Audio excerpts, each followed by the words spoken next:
നമസ്കാരം. നവകേരള യാത്രയിൽ രക്ഷാപ്രവർത്തനം നടത്തിയ പോലീസുകാർക്ക് പണി വരുന്നു. യൂത്ത് കോൺഗ്രസ് KSU പ്രവർത്തകരെ ക്രൂരമായി മർദ്ദിച്ച 5 പോലീസുകാരും കുറ്റക്കാരെന്നാണ് അന്വേഷണ റിപ്പോർട്ട്. ഇത് സംബന്ധിച്ച് ആലപ്പുഴ മജിസ്ട്രേറ്റ് കോടതിയിൽ പ്രത്യേക അന്വേഷണ സംഘം റിപ്പോർട്ട് നൽകി.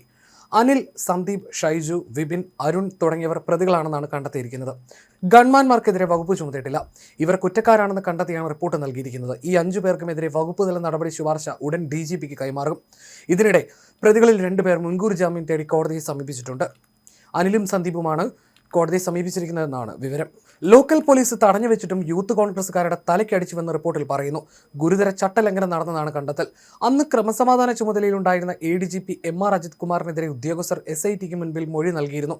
നവകേരള യാത്രയ്ക്കിടെ മുൻ മുഖ്യമന്ത്രി പിണറായി വിജയനെതിരെ കരിങ്കൊടി പ്രതിഷേധം നടത്തിയ യൂത്ത് കോൺഗ്രസ് KSU പ്രവർത്തകരെ തല്ലിച്ചതച്ച കേസിൽ ഗൺമാൻമാരെ രക്ഷിക്കാൻ അന്ന് ക്രമസമാധാന ചുമതലയിലുണ്ടായിരുന്ന ADGP MR അജിത് കുമാർ നേരിട്ട് ഇടപെട്ടതായിട്ടാണ് ഉദ്യോഗസ്ഥരുടെ മൊഴികൾ. തിരുവനന്തപുരത്ത് വിളിച്ചു വരുത്തി കേസ് ഡയറി തിരുത്തിച്ചു എന്നാണ് മൊഴി. അതിനിടെ കേസ് അട്ടിമറിച്ചവർക്കെതിരെ നടപടി വേണമെന്ന് AD തോമസ് MLA ആവശ്യപ്പെട്ടിരുന്നു. മർദ്ദനത്തിൽ വീഴ്ച ചൂണ്ടിക്കാണിച്ച ആദ്യ കേസ് ഡയറി തിരുത്തിയ ADGP MR അജിത് കുമാറിനെതിരെ നടപടി ഉണ്ടായേക്കും. കേസ് അട്ടിമറിക്കാൻ ഉന്നത തലത്തിൽ നടന്ന കള്ളക്കളികൾ ADGP MR അജിത് കുമാറിന് പണിയാകുമെന്ന് ഉറപ്പാണ്.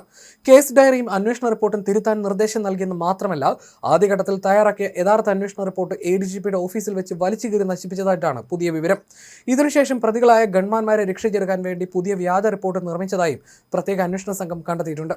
ഈ സാഹചര്യത്തിൽ ഔദ്യോഗിക പദവി ദുരുപയോഗം ചെയ്ത് വ്യാജരേഖ ചമച്ചതിനും തെളിവ് നശിപ്പിച്ചതിനും MR അജിത് കുമാറിനെതിരെ പുതിയ ക്രിമിനൽ കേസ് രജിസ്റ്റർ ചെയ്തേക്കുമെന്നാണ് ഉന്നത പോലീസ് കേന്ദ്രങ്ങളിൽ നിന്നുള്ള സൂചന.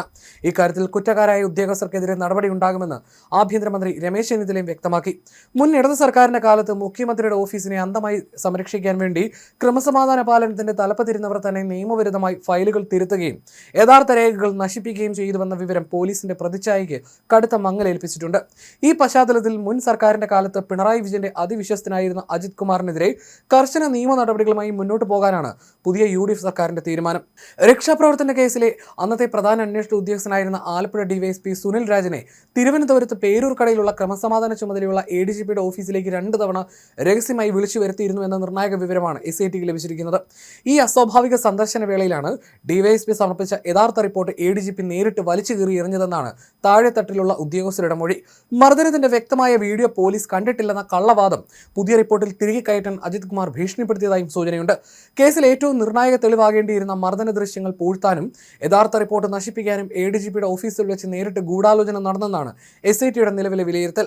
മുഖ്യമന്ത്രിയുടെ അംഗരക്ഷകരുടേത് കേവലം ക്രമസമാധാന പാലനമല്ലെന്നും ചട്ടങ്ങൾ പൂർണ്ണമായി ലംഘിച്ചുകൊണ്ടുള്ള അതിക്രൂരമായ മർദ്ദനമാണെന്നും പുതിയ അന്വേഷണ സംഘം കണ്ടെത്തിയിട്ടുണ്ട്. ഭരണമാറ്റത്തിന് പിന്നാലെ പോലീസ് മേധാവിത്വം പൂർണ്ണമായി തിരിച്ചുപിടിച്ച് പുതിയ ആഭ്യന്തര വകുപ്പ് നടത്തിയ പരിശോധനയിലാണ് മുൻ സർക്കാർ അതീവ രഹസ്യമായി പൂഴ്ത്തിവെച്ചിരുന്ന നിർണായക തെളിവുകൾ ഉൾപ്പെടെ പുറത്തു വന്നിരിക്കുന്നത്. സംഭവ സമയത്ത് ആലപ്പുഴ ജില്ലാ പോലീസ് മേധാവിയായിരുന്ന ചൈത്ര തെരേസ ജോൺ സമർപ്പിച്ച സ്പെഷ്യൽ റിപ്പോർട്ട് കേസിലെ ഏറ്റവും വലിയ വഴിത്തിരിവാണ്. യൂത്ത് കോൺഗ്രസുകാരെ മുഖ്യമന്ത്രിയുടെ ഗൺമാൻമാർ റോഡിലിട്ട് തല്ലിയ നടപടി കേരള പോലീസിനാകെ വലിയ അവമതിപ്പുണ്ടാക്കിയെന്നും ഇവർക്കെതിരെ അടിയന്തര നടപടി വേണമെന്നുമായിരുന്നു ചൈത്ര തെരേസയുടെ റിപ്പോർട്ട്. എന്നാൽ പിണറായി വിജയൻ സർക്കാരിന്റെ കാലത്ത് ഈ റിപ്പോർട്ട് ആഭ്യന്തര വകുപ്പിലെ ഉന്നതർ ഇടപെട്ട് പൂർണ്ണമായി മുക്കുകയായിരുന്നു. പോലീസിന് നാണക്കേടുണ്ടാക്കിയ റിപ്പോർട്ട് നൽകിയതിന് തൊട്ടു പിന്നാലെ SP ചൈത്ര തെരേസ ജോണിനെ പ്രതികാര ബുദ്ധിയോടെ ആലപ്പുഴയിൽ നിന്ന് ദൂരേക്ക് സ്ഥലം മാറ്റുകയും ചെയ്തിരുന്നു.